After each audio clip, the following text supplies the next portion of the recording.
It's my great pleasure to introduce Mike Bruton to you. Mike is a popular science writer. He was awarded the Lifetime Achievement Award of the National Science and Technology Forum in 2001 and the prestigious Marloth Medal of the Royal Society of South Africa in 2020 for his contributions to science and science communication. And I must say, science communication is very close to my heart. It's a passion of mine too. He has recently published a book called Curious Notions, Reflections of an Imagineer. And I can highly recommend this book. It's a great read. The book is a collection of essays in which he reflects on his multiple involvements in science, art, and technology. He touches on the creativity in sciences and the arts, funny episodes in the history of science, lessons from the dodo, the updated coelacanth story, evolution of the bicycle, Africa's Nobel Prize winners, and many others.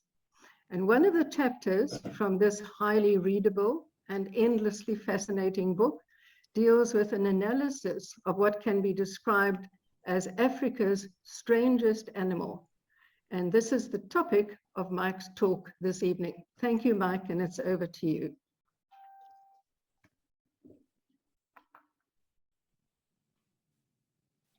Mike, can you unmute yourself, please?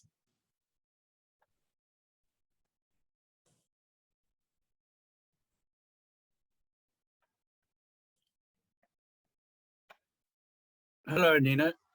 Can you hear me now? Yes, we can hear you. Thanks, Mike. Okay. Yeah, thanks. I'm really just a retired fisherman who likes telling tall stories. And this evening, as you said, my story, my talk is about not Africa, but South Africa's strangest animal. Now, humans tend to like superlatives. We like to think what is the fastest, the slowest, the biggest, the smallest, etc. And all of those are attributes that can be measured. But strange is something different.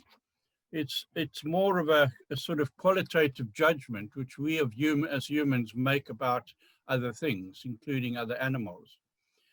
But what I mean by strange is something out of the ordinary, some outlier from the sort of general building plan of the group to which it belongs. And of course, because we're making this judgment as humans, we tend to think things that are very different from us are the strangest. They'd also be unusual, odd, and unfamiliar. Now, I'm not going to be considering domestic animals or rebred quackers and so on. I'm going to be considering wild animals. And I'm also not considering our species, although it could be argued that we are the strangest of them all. I'm also not going to be dealing with viruses, bacteria, or unicellular animals, but multicellular animals. Now, if one looks around the world, there are indeed some very strange animals. The platypus from Australia, the blobfish, the giraffe, beetle, the eye, this peculiar mole, the jumbo octopus, deep sea anglerfish, the axolotl from Mexico. But we have a lot of strange animals in South Africa that we can be proud of as well. But in assessing, which is the strangest, it's very difficult, for instance, to compare a mosquito with a blue whale or a nudibranch with a flamingo. So what I'm proposed to do is within each group, I will determine each major group, each phylum, I'll determine which ones deviate most from the norm for that group. And if we see a dog, a four-legged animal with fur, as a typical mammal, then we can see variations on the theme in the bat, scaly anteater, the hippo, and the blue whale. So what we're going to do is a sort of informal romp through the whole animal kingdom. I can't mention all the different animals I discuss in my book, so you'll have to get more details there. But let's start with the sponge, which is one of the most primitive and simple animals around. They lack internal organs. They don't have a nervous system. They do have spicules in their tissues to provide rigidity, and their name, porifera, which means paw animals, indicates that they're basically a network of paws and turrets through which water circulates and from which they extract oxygen and food. But notwithstanding this simple bow plan, they are very successful, exist in many different forms and colors, and are widely distributed. The next group, from which I'm going to select some strange representatives, are the coelenterates. Examples are anemones, sea fans, sea pens, coral, and jellyfish. And they basically have a simple sac-like body with tentacles encircling the mouth. But remarkably, for such a simple animal, they have a sophisticated stinging cell called a nematocyst. You can see a diagram of it at the top right, where there's this coiled thread which can be shot out and used to entangle prey. The sea pen is on the right, is one of the more unusual coelenterates, which is found in the extreme northeastern Zululand and common up in Mozambique. And coelenterates depend on the buoyancy of water and hydrostatic pressure to maintain their shape, so they do not occur on land. Now, zoanthids and corals are among many coelenterates that are colonial, and there you can see all the polyps formed in a colony in a zoanthid. But more commonly known are the colonial hard corals, and they comprise multiple anemone-like polyps that produce hard limestone skeletons. And they typically commensal with single-celled algae called zooxanthellae that absorb nitrogen from the coral, provide food, and help to build their skeleton.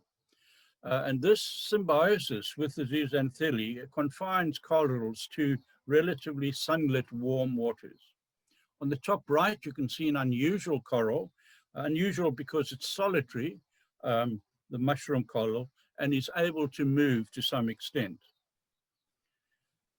Now, the jellyfish is a remarkable coelenterate. It's almost surreal, something from outer space. It has a bell-shaped body, circular in dimension, and despite its simplicity, because it lacks sophisticated nerve system, it has no eyes, it has light-sensitive organs, and it's a carnivore that stuns its prey with its nematocysts, with its stinging cells. And as with many of these marine animals, the juvenile stage, the medusa, shown bottom right, is very different from the adult. Most jellyfish have long tentacles hanging from the bill, but the blue barbed jellyfish has quite a different form. Now, the blue bottle is another remarkable coelenterate, which consists of colonies of individuals, each specialized for a special task, such as catching prey, defense, eating and ingesting food, breeding, creating the float, which is inflated with nitrogen and carbon monoxide. And then top left, you can see the wind sailor, which is another relative, which is blown around by the wind.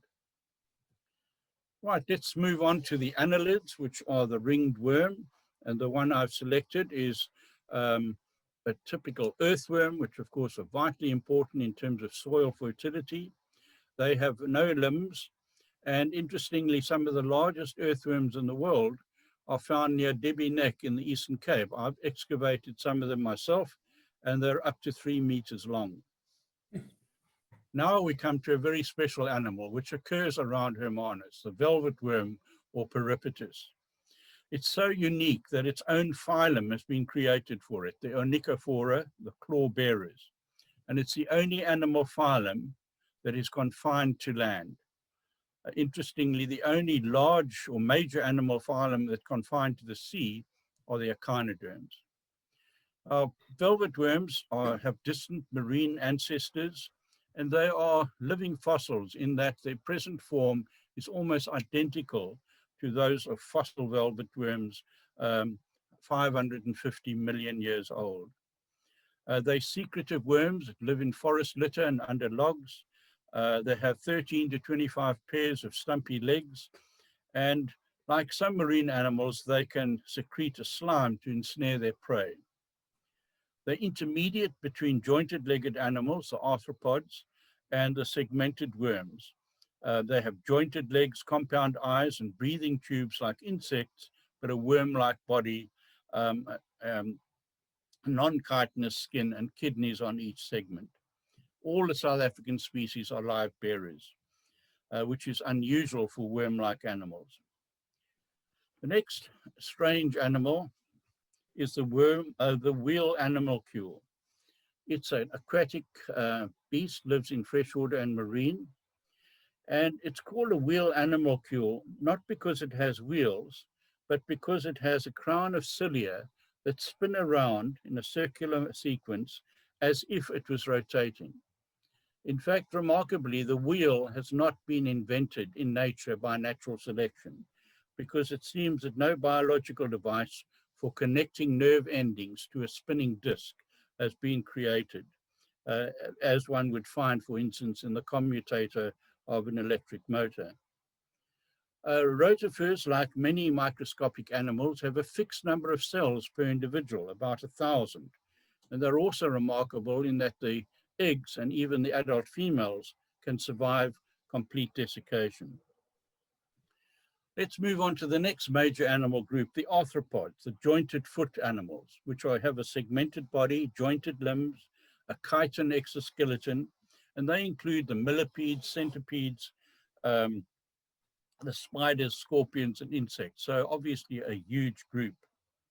This is the giant African millipede, the longest in the world, reaches 33 centimeters, and we call it a songololo, which refers to its ability to roll up when it's defending itself.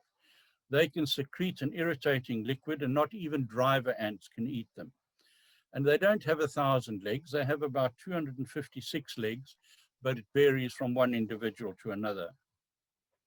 Spiders are another important arthropod group. They are air-breathing, and they mainly live on land and in fresh waters. But this is an example, the shore spider, of a spider that lives in the intertidal zone of the sea. They have huge poison fangs. They trap air bubbles in silk-lined crevices and shelter at high tide and go out to forage at low tide. And here's a spider that I studied up in northern Zululand at Lake Sabaya and Cozy. It's a fish-eating spider, one of the rare examples of an invertebrate that eats vertebrates. So they hover on the water surface or just below it and catch fishes as well as tadpoles and aquatic insects as their source of food. Insects are the next major group. And it's so enormous and so difficult to choose the strangest ones, but they, like the spiders, are mainly terrestrial. Two species in South Africa are marine, and this is one of them, the marine springtail, which shelters in air pockets underwater, also in the intertidal zone, and scavengers at low tide. The praying mantis is remarkable for the raptorial limbs it has, similar to those of the mantis shrimp. Also, its triangular head and very, very good eyesight, but not binocular vision. They even have hearing organs on their legs to detect predatory bats. And rather bizarrely, during mating, the female feeds off the male's head. Now, butterflies we take for granted. They're all around us and they're beautiful creatures. But I wonder if we realize just how remarkable they are. They undergo a full metamorphosis from egg to caterpillar to pupa to adult. And effectively, from the ecological point of view, they're 4 different animals, because each of those life stages lives in a different habitat, occupies a different niche, uses different resources, and is preyed on by different predators. So next time you look at a butterfly, admire it. It's a quite extraordinary animal. Many butterflies undergo extensive migrations, and of course, they are important pollinators. The other familiar insect, which is quite remarkable, is a honeybee. And I have a beehive in my garden, and I have great fun watching them. As you know, they're extraordinary social animals, very industrious, with intricate social lives and division of labor. workers, foragers, nurses, and the queen bee. The foragers do elaborate dances, which they use to communicate to one another the direction and distance of sources of pollen. They have 2 sets of wings, which in flight are connected by wing hooks, and 5 eyes, including 2 huge compound eyes with 7,000 lenses. And the queen methodically lays 1 egg in each cell in the honeycomb. Let's move on to another major group of arthropods. These are the crustacea. One of the strangest ones is the hermit crab. Crustaceans typically have 10 legs and a carapace or shell, but the hermit crabs have chosen not to make a shell themselves, but to borrow the discarded shells of mollusks, which means as they grow up, they've got to find a bigger and bigger shell, which must be quite a mission. They often form symbiotic relationships with other animals, such as anemones and sponges, which they may use to camouflage themselves or even provide protection. Among the crabs, the Columbus crab is unusual in that it doesn't live on the substrate, on the sea bottom or the lake bottom, but lives in the open ocean near the water surface. And here is another remarkable animal, the mantis shrimp, a pair of enormous sickle-like front limbs, and they strike their prey with the heel of their front limb, and they strike it with a force that approaches that of a low-caliber bullet. And I can assure you from my personal experience that they strike objects at such a rate that they can even crack the glass on an aquarium. They also have very sophisticated eyes with trinocular vision and better color reception than humans. Here's another remarkable isopod, the tongue replacement isopod, which lives in the mouth of some of our inshore fishes and actually eats the tongue of its host, and it becomes the fish's tongue because they're shaped like one. A rather radically modified arthropod crustacean is the goose barnacle. You can see how highly specialized they are, and typically they have minute planktonic larvae which float around in the water, whereas the adults are sedentary with a hard shell. They typically attach to rocks, logs, ship's hulls, and even crabs and whales. And you will notice as I go through the invertebrates, and especially the marine invertebrates, that they're somewhat different to animals on land. Many marine invertebrates in the intertidal zone, the adults are sessile and sedentary. They're fixed in one place. Whereas, of course, on land, animals move around a great deal. In the sea, most plants are actually unattached. They're living in the phytoplankton out in the open water, with a few of them attached in the inshore zone. Whereas, of course, on land, all plants are attached and do not move around. Now, here's an interesting group called the moss animals or bryozoa. They come in so many different forms. They resemble, for instance, anemones, sea fans, sponges, hydroids, corals, fanworms, even seaweed, that amateur marine biologists often, when they cannot identify an intertidal organism, they call it a moss animal, and they're almost certainly right. They consist of colonies of tiny individuals called zooids, which are enclosed in a minute skeleton and crowned with filter-feeding tentacles. So once again, it's an example in the intertidal zone of a predator that's fixed in one place, which is catching prey that moves past it. Well, the next major group are the mollusks, which are completely different from the arthropods. They are unsegmented, soft-bodied, with a rasping tongue, and typically have a large muscular foot. Many of them have shells, and many of them are carnivorous. Some have tentacles. This is a giant clam, the largest mollusk in South Africa, and it's a filter feeder, but also farms microscopic algae. And something remarkable about giant clams is they are very long-lived, hundreds of years, and some of them have been aged by the layers of radioactive material that have been laid in their tissues from past nuclear explosions. Another unusual mollusk is the chitin, It has a typical large muscular foot and a rasping tongue for feeding, but its shell consists of 8 overlapping plates, with the last one looking very similar to false teeth, what we commonly call mermaid's teeth. And interestingly, a chitosan is extracted from South African chitons and has shown promise for cancer treatment. Oh, here's an absolutely radical mollusk, a Spanish dancer, related to the sea slugs, the sea hares, and nudibranchs.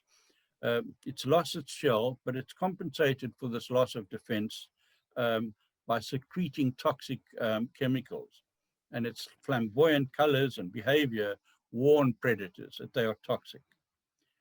The Spanish dancer is a nudibranch that could have been invented by an abstract artist, and its balletic movements belie the fact that it is a voracious predator on sponges, moss animals, and hydroids.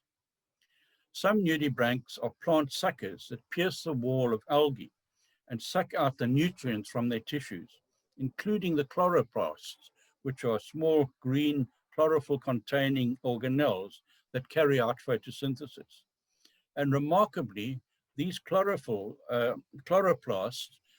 after being ingested by the Spanish dancer, continue the process of converting light energy into food inside the mollusk. This is an enviable adaptation that land animals have failed to emulate. Another remarkable example is a sea swallow. These are surrealistic animals that could have been invented by Salvador Dali. They resemble bluebottles more than mollusks. They float upside down on the sea surface, gulping in air bubbles to keep them afloat, and can reuse the stinging cells, the nematocysts, from their jellyfish prey to defend themselves. Can you imagine a predator on land acquiring the defensive mechanisms of its prey after lunch? It's something we wouldn't think of on land. The most sophisticated mollusks are the cephalopods, which means merged head-foot. They include the octopus, the squid, cuttlefish, and the nautilus. And all marine, and they are the most radically different mollusks, more sophisticated than all other mollusks, and probably than all other invertebrates. They have very well-developed eyes, a muscular mantle, a siphon that propels them backwards using powerful jets of water, and elongate prehensile arms covered with 2 rows of suckers. They also have blue blood and 7 hearts, and the largest of them are the squids, which can reach up to 20 meters. We've all been made familiar with the extraordinary behavior of the octopus through Craig Foster's film, My Octopus Teacher. They really are amazing animals. They guard their eggs, which hatch into miniature octopuses with no larval stage. They grow very rapidly, reaching 6 kilograms in 1 year. And our southern giant octopus has tentacles reaching 3 meters. Probably the most intelligent invertebrates, and some people have argued that they deserve to have animal rights. They have the ability to change color and use an extraordinary range of tactics to catch prey and avoid predators. The paper nautilus is an example of a midwater octopus in which the males are minute, shellless, and planktonic, and the females are much larger and produce this beautiful, delicate shell that serves as a brood chamber for the eggs. Another extraordinary mollusk group are the cone shells. They have a hollow harpoon-like tooth through which they can inject a potent neurotoxic poison, and 2 species in South Africa, the textile cone and the geographic cone, are potentially lethal to humans. Right, let's move on to the Echinodermata, which are probably the most different phylum of animals to all other phyla on Earth. And remember, of the 34 phyla of animals, 33 of them are invertebrates. The echinoderms, which means spiny skin, include the starfishes, basket stars, sea urchins, sand dollars, sea cucumbers, feather stars. They are pentaradial or 5-rayed in adults, different from the laterally symmetrical boplan of most animals. but their larvae are laterally symmetrical. The adults have a calcareous exoskeleton, but that's absent in the feather stars and sea cucumbers, and they have tube feet along their arms, which operate using water pressure. And they have the remarkable ability that no animals on land have to regenerate lost arms and organs. Brittle stars, that's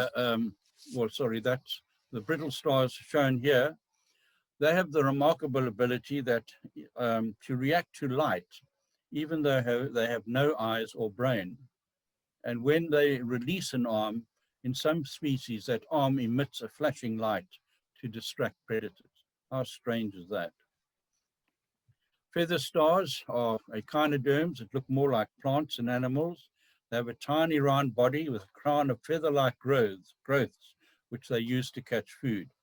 They're usually attached to rock or coral, but they can move and even swim slowly. The sea urchin has wrapped its 5 legs around together to form a spherical protective test or shell.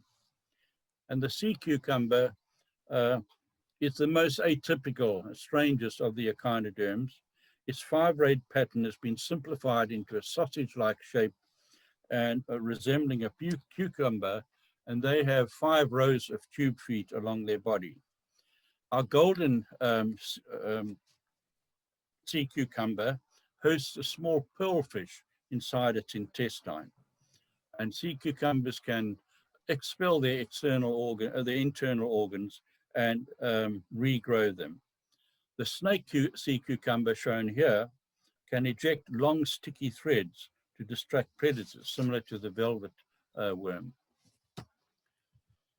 So those are our invertebrate candidates that I've chosen as the strangest: the sea pen, the sea swallow, the peripatus, one of the jellyfish, the fish-eating spider, praying mantis, honeybee, mantis shrimp, goose barnacle, nudibranch, octopus, and sea urchin. Let's now go on to the next major group, the chordates.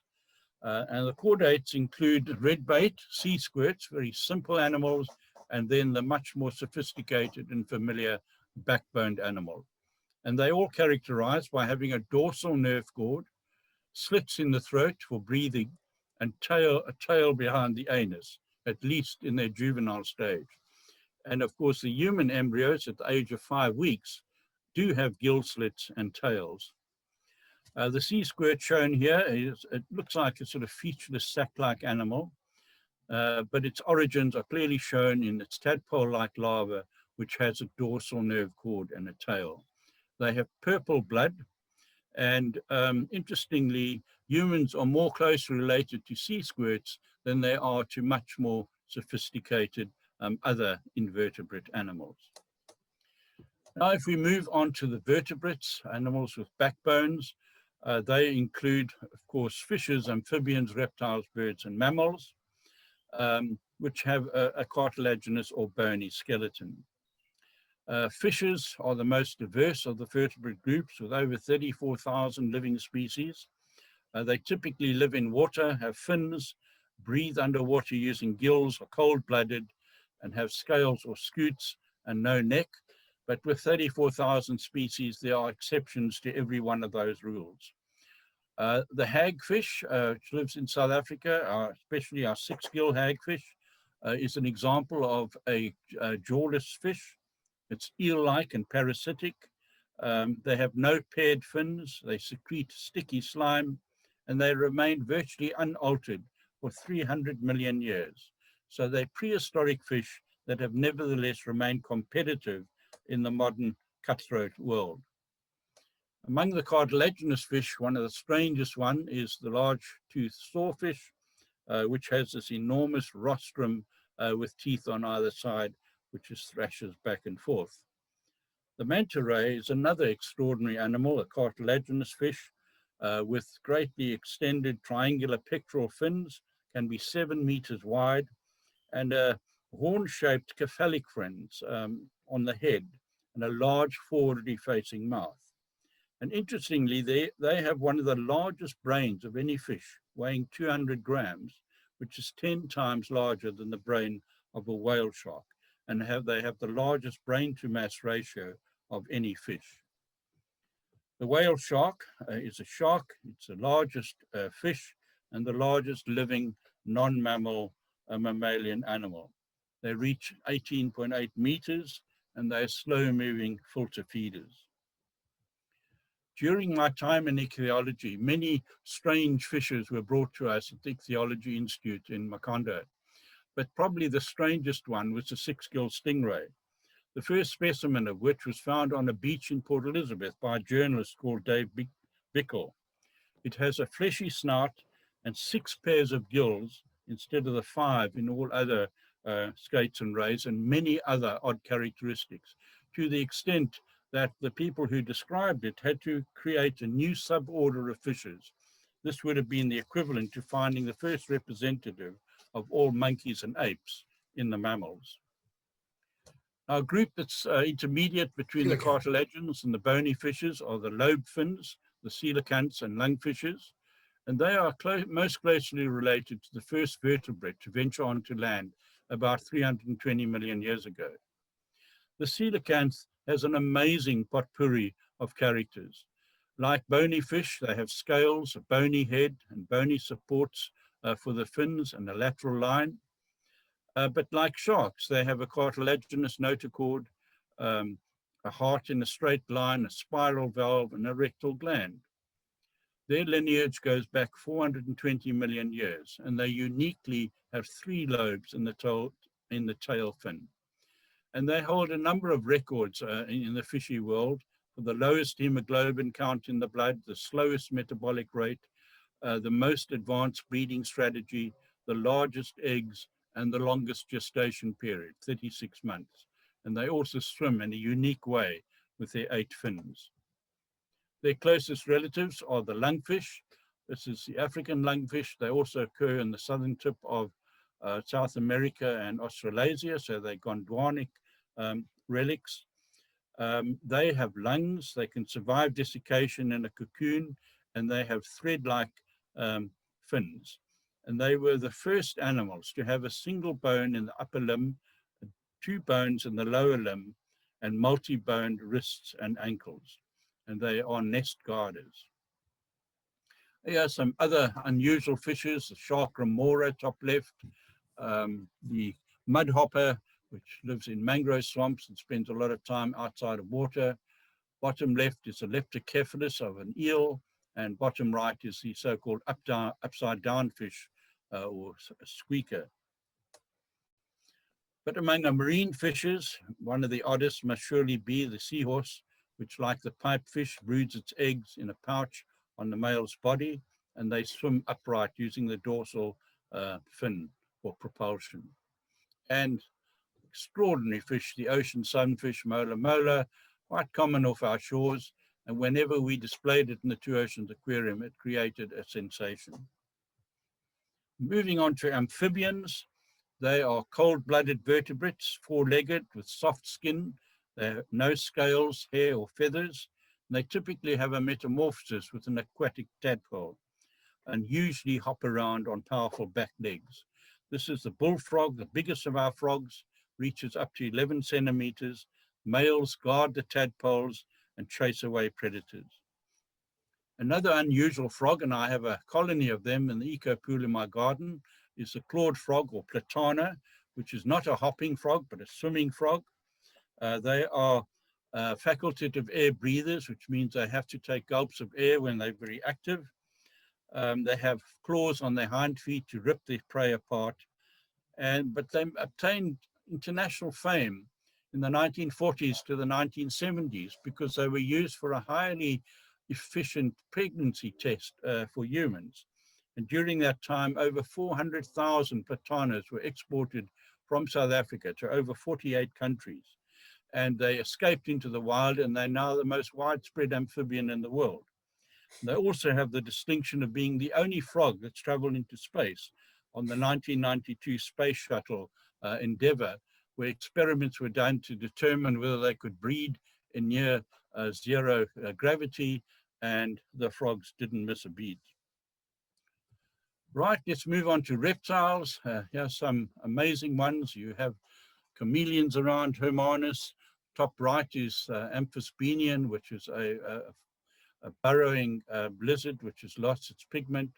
Bottom left, the gaboon adder, which used to be quite common where I lived in Zululand, which have the biggest venom glands of any snake. And bottom right is Bruton snake-eyed skink, which lives in only one place in South Africa, at Black Rock, and it feeds in the intertidal zone. And when you frighten it, it runs into the sea.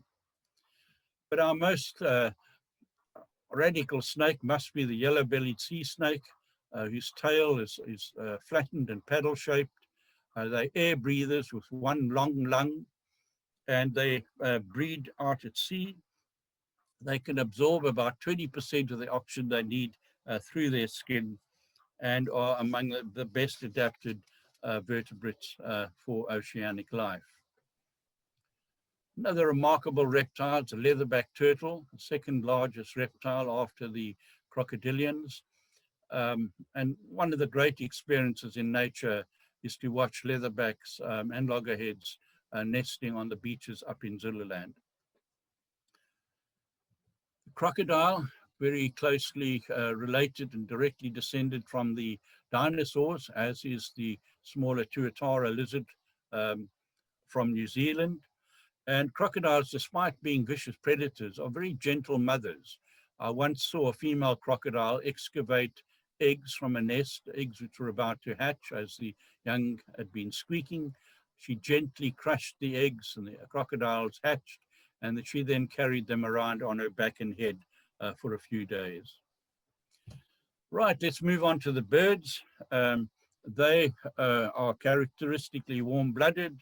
They fly or swim, have a high metabolic rate, have feathers, toothless beaks, lay hard-shelled eggs, and none of them are live bearers.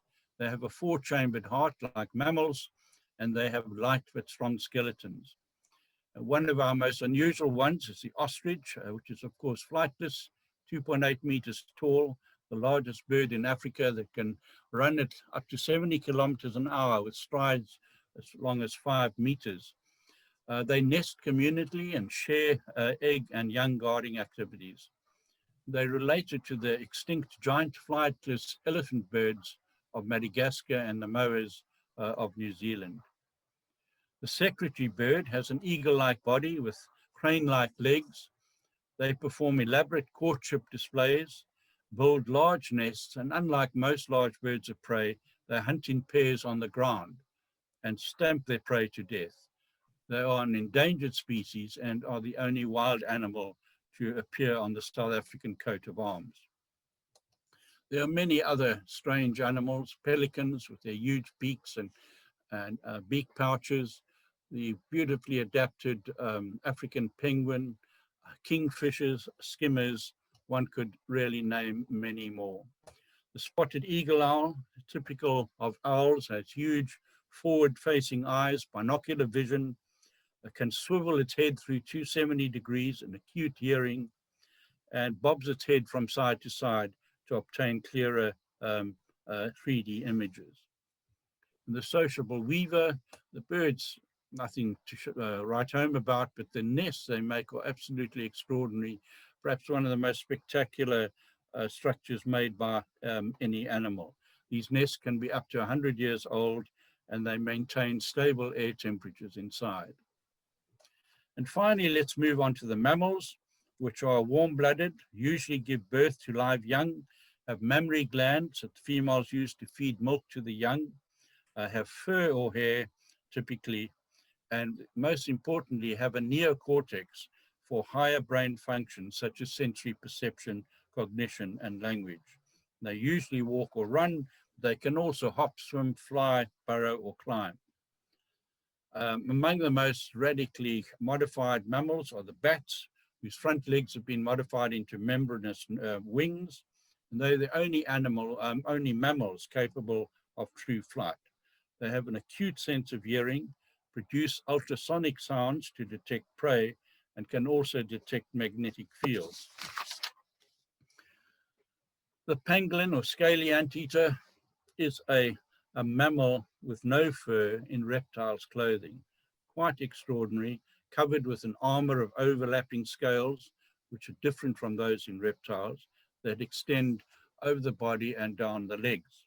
And these sharp edged scales can also be used to rip at any predators. They have they don't have a teeth, but they have a toothless tapering snout and a long sticky tongue, which can be up to 40 centimeters long. And chewing the food takes place in a gizzard-like stomach with the help of ingested stones in the same way as some birds. They give birth to one young at a time, which they protect within their coils and carry around on their backs. They're nocturnal and solitary, and sadly are one of the most trafficked land animals in the world and are listed as vulnerable. The giraffe, of course, is quite extraordinary, and its scientific name, Giraffa camelopardalis, means as large as a camel and as spotted as a leopard. The tallest animal at a height of 5.8 meters, but they have the same number of neck bones as humans, 7, but their neck bones are each 25 centimeters long. They have the longest gestation period of any ungulate, 15 months, and their young weigh over 100 kilograms at birth. And their circulatory system, as you can imagine, defies gravity. They have a huge heart, which weighs 10 kilograms, compared with a human heart at 345 grams. The African elephant, very familiar to us, but let's not forget how remarkable it is. It's the largest terrestrial vertebrate, weighing up to 6,000 kilograms in males. They have pillar-like legs, an elongate nose in the form of a trunk, which is a kind of multi-tool for breathing, smelling, trumpeting, drinking, washing, and even using as a periscope when they're crossing deep rivers. They have huge ears, which enable them to hear very well, but also radiate excess heat. They have a large brain with a very well-developed neocortex and are among the cleverest of animals. The hippo is large because it spends time in lakes and rivers where the water supports its weight, and they go out at night to graze on land on grass. They are highly dangerous and kill more people in Africa than crocodiles. And finally, the cetaceans. They are dramatic exceptions to the basic boplan of mammals, very well adapted to aquatic life. They've lost their hind limbs, their front limbs have been formed into flippers for steering and stability, and the horizontal tail fluke provides propulsion. The whales and dolphins communicate with one another using intricate songs, buzzes, clicks, and whistles. They're all air breathers, but mate, give birth, and suckle their young at sea. Dolphins, of course, are just small toothed whales, but they are absolutely remarkable animals, highly intelligent, very social, and something really to treasure. Killer whales are the largest marine predators, if we exclude planktivores. And interesting, last Sunday, I saw a pod of killer whales in False Bay near Simonstown. They reach 8 meters and 8 tons, carry out elaborate social hunting. And on Marion Island, they're even known to slide out of the sea and catch seals on land. And they are probably the most widespread mammal, as they occur in all the oceans. And then a Hermanus favorite, the southern right whale, the baleen whale, quite extraordinary in its adaptations for marine life. They were heavily hunted before, with something like 130,000 killed between 1770 and 1850, reduced to about 300 individuals. They now have recovered strongly at about 9% a year. We take them for granted, but they really are extraordinary animals. And then finally, the blue whale, which is the largest animal that's ever lived, as far as we know, reaching 33 meters and 175 tons. And in fact, recent research has suggested that it is probably the largest animal that could ever exist, given the constraints of physics and physiology. They were also heavily hunted in the past. They have a pregnancy period of 11 months, and at the end of the 6-month weaning period, while the mother is feeding the young, they have reached 16 meters and 23 tons. Today, sadly, we hear blue whales more often than we see them. And a new population was recently found off the northeast coast of Africa based on sound recordings rather than sightings. Okay, so that concludes our whip through the animal kingdom. Let's look again at the finalists from the invertebrates. There they are. We all know a little bit more about them. Now, what about the finalists in the vertebrates? I've selected the hagfish, six-gilled stingray, the coelacanth, the bullfrog, patana, sea snake, leatherback turtle, ostrich, Egyptian free-tailed bat, elephant, southern right whale, and the pangolin. Okay, now if we consider all the invertebrates that I selected and all the vertebrates that I selected, we've got to reduce it down to the last 8. In other words, the quarterfinals of this competition. And my last 8 are the sea urchin, peripatus, octopus, coelacanth, sea snake, bat, pangolin, and elephant. I'm sure many of you have other opinions, and I must say I struggle to reduce them down to smaller numbers. My semi-finalists are peripatus, coelacanth, pangolin, and bat. Okay, now 2 of those are going to be knocked out for us to reach our final. And these are my finalists, peripatus and pangolin. And right up until the last minute, I was changing my mind as to which one I would choose as the winner, as the Emma Radiconi of the Strangest Animal World in South Africa. And I must say that if I had to do it again, I would probably make a different decision. But in my book, this is the winner, the scaly anteater or pangolin. Quite a remarkable animal and one deserving of that accolade. Now, I'd like to end with 3 short slides. Firstly, why should animals be strange? What are the reasons why they're strange? One of them is that they've somehow become frozen in evolutionary time and they've retained prehistoric characteristics. Others are they've developed new feeding methods, acquired special powers, developed more advanced breeding methods, or adopted an unusual combination of traits.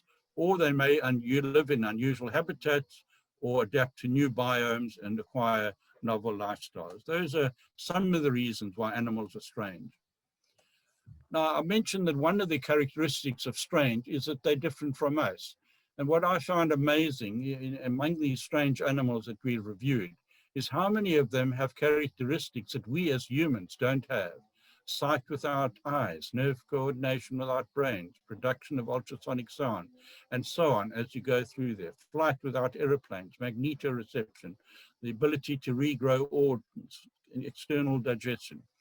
We need to respect these animals in that they can do things that we cannot do.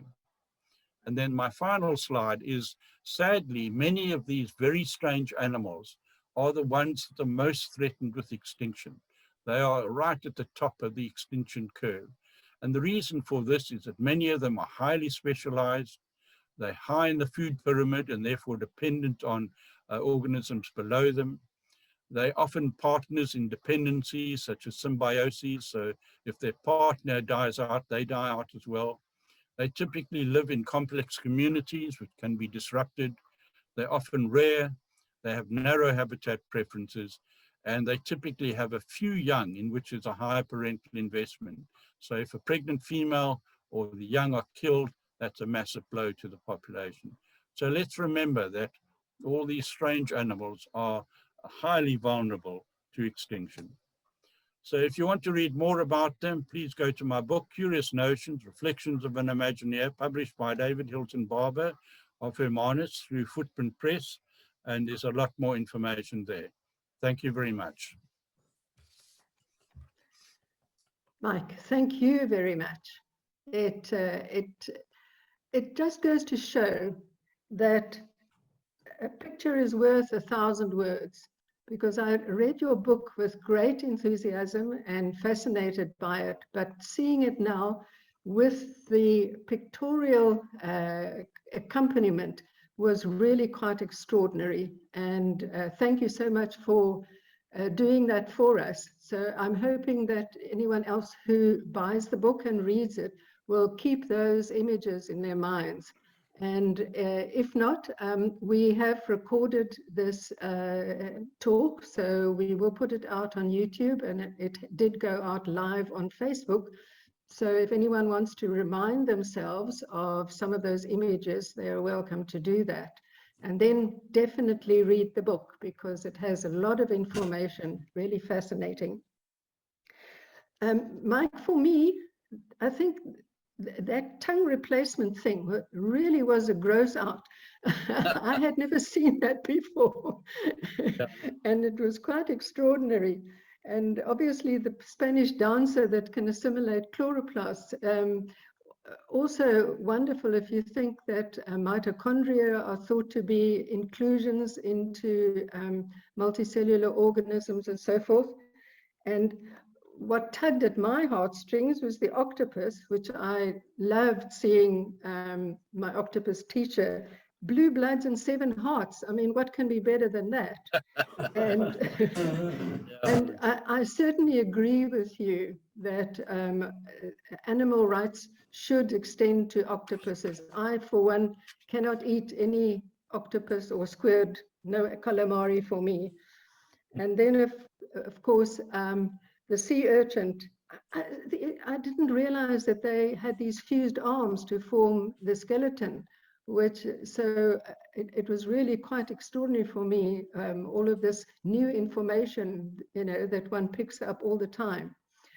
As for your final choice of the winner, I have nothing against the pangolin, and I have great regrets that it's not better protected.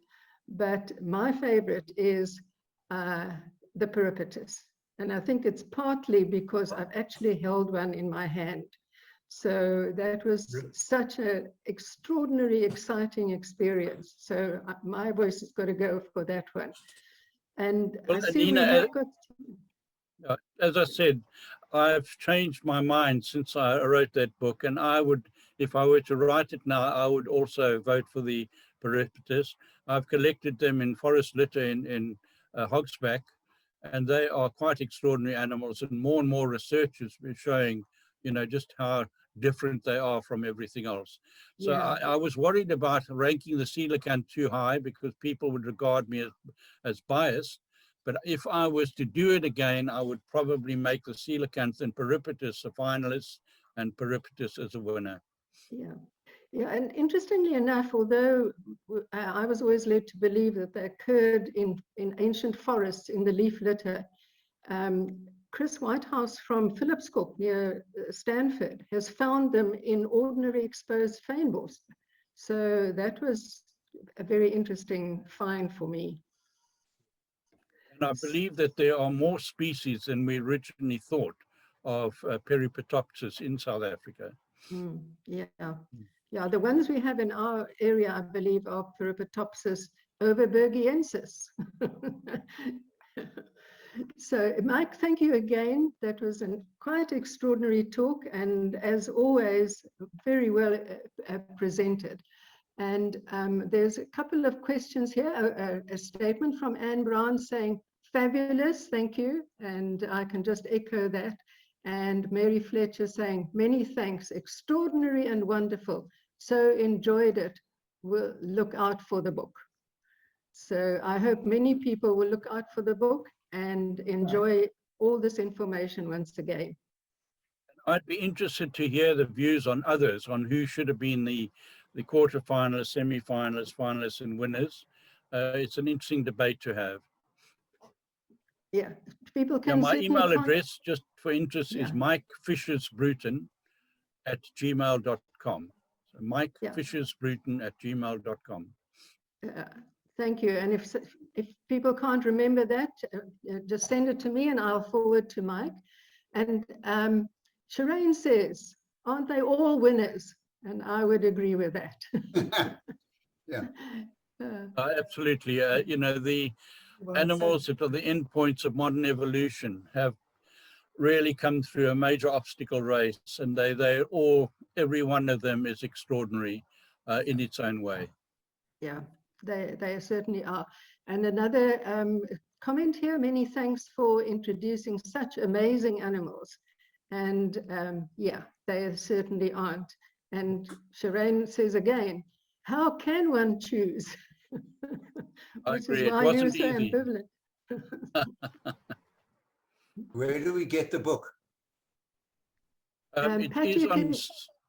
can, yeah, you can get it from presumably Mike, from the publisher, from Footprint Press, right?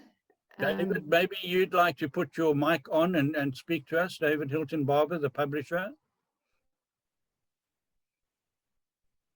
David, are you there? If David's not there, he lives in Hermanus. He's the publisher. Hello. I'm here. I'm here. Can you hear me? Go ahead. Yes, the book is available. We have stock in Hermanus. I'm happy to deliver. My email address is david@footprintpress.co.za. I've published 2 of Mike's books, and he is I'm going to make an analogy, my favorite author. And there are no runners up. As long as I'm not your strangest author. Oh, David, I thought you might say I was your second favorite. Of course you were. As Mike, people might thank you know. very much. Yeah, thank you. Mike, thank you so much for a wonderful talk once again. Mike has given many talks at Whale Coast Conservation, and we certainly hope that it will be not the last of your talks, and we look forward to many more. And thank you everyone who tuned in this evening. I hope you forgive us for the glitches at the beginning, and that Mike's talk made up for it in good measure. So good night and keep well, everyone. Thanks, Mike. Thank you. Leave meeting.